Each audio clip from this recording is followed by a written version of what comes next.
Hey everyone, welcome back. Today we're reading the Berenstain Bears Big Halloween Party.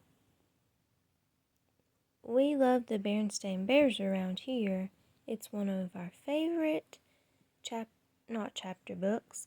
It's one of our favorite kids' books. They're an easy read and fun. This one is the Big Halloween Party. We like Halloween too, but just the cute part of Halloween.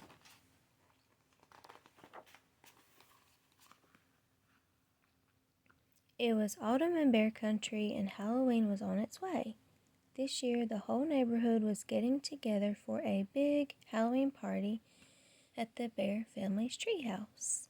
There would be a costume parade, games, refreshments, a costume contest, and trick-or-treating for all. Brother, sister, and Honey could hardly wait.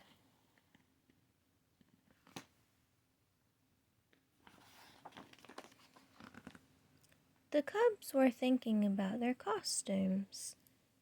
"I'm going to be a fire-breathing dragon," said Brother.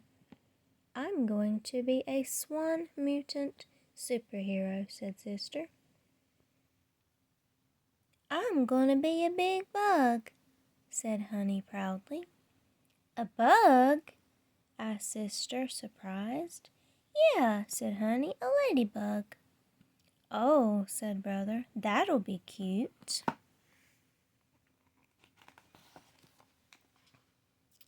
Mama and Papa overheard the cubs. "Excuse me," said Mama, "where are these costumes coming from?" "The Halloween store," said Brother. "I'm not sure the Halloween store has those costumes," said Papa. "Perhaps you and Mama could help us make them," said Sister. Mama and Papa looked at each other and sighed.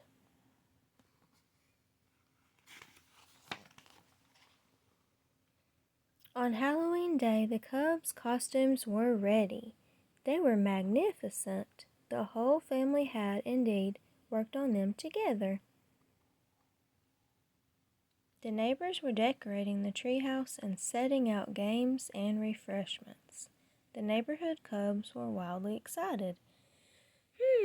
Said Papa, "now we're going to fill them up with sugar and candies." The party began with a grand costume party. The cubs were given all sorts of noisemakers: toy horns, cowbells, pot lids to bang on, or drums to whack. They set off on a tour of the neighborhood. "Toot, bong, clang, whomp," went the noisemakers. The cubs looked very nice in their costumes. They had a wonderful time making all that noise.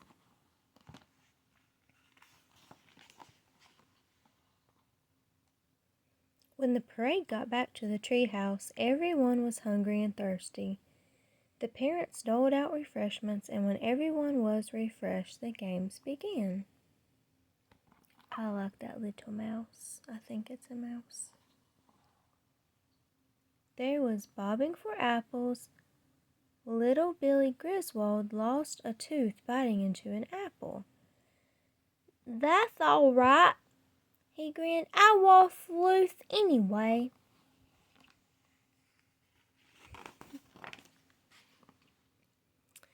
Papa supervised the beanbag toss. "Hey," he said as a cub accidentally bounced a beanbag off his head. "Sorry," said the cub.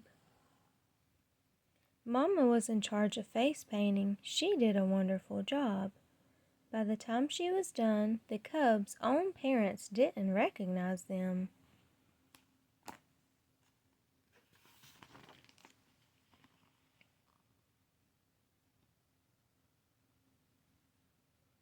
Mr. and Mrs. Bruin ran the pin the bone on the skeleton game and the musical tombstone game.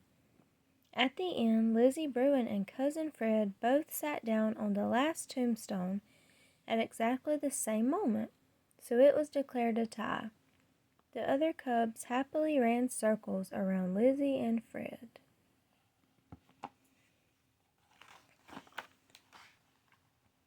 Next came the pumpkin piñata.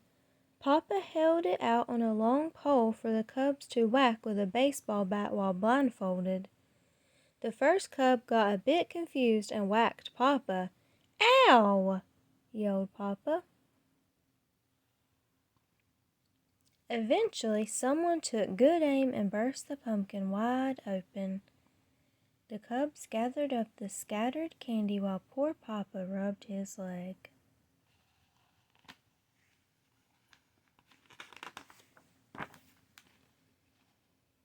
The party finished with a costume judging contest. The cubs got up one at a time to display their costumes while everyone applauded. Then prizes were awarded. There were lots of prizes.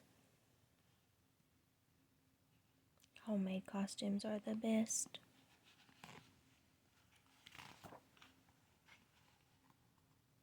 "And for the witch with the straightest hat," said Mama, giving out a prize. "And for the dinosaur with the sharpest horn," said Papa, giving out another prize. Soon all the cubs had prizes and trick-or-treating could begin.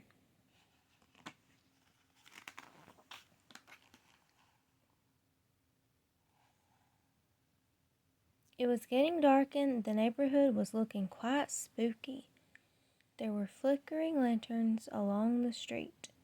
Pumpkins glowed on every porch. There were fake skeletons, ghosts, ghouls, spiders, and monsters everywhere.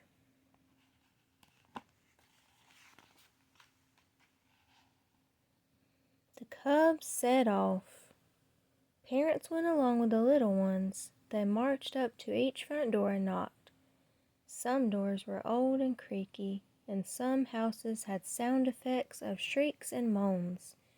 It was pretty scary, but when the doors were opened, friendly neighbors were inside.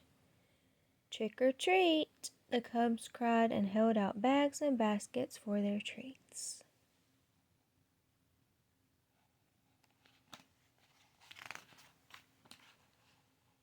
Oh, I used to do that same thing, sort everything out. When the last candy bar had been gathered and the final lollipop selected, the cubs returned to the treehouse to count their loot. They arranged it into neat little piles. 15 bear nut bars, said brother. 17 grizzly pops, said sister. Lots of honey drops, said Honey, who couldn't count very well yet. It was getting late. The moon was rising as the families headed home. The littlest ones were fast asleep in their parents' arms.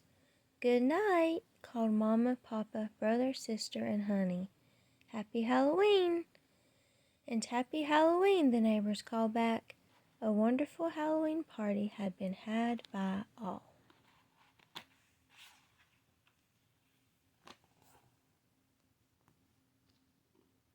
I hope you enjoyed the story.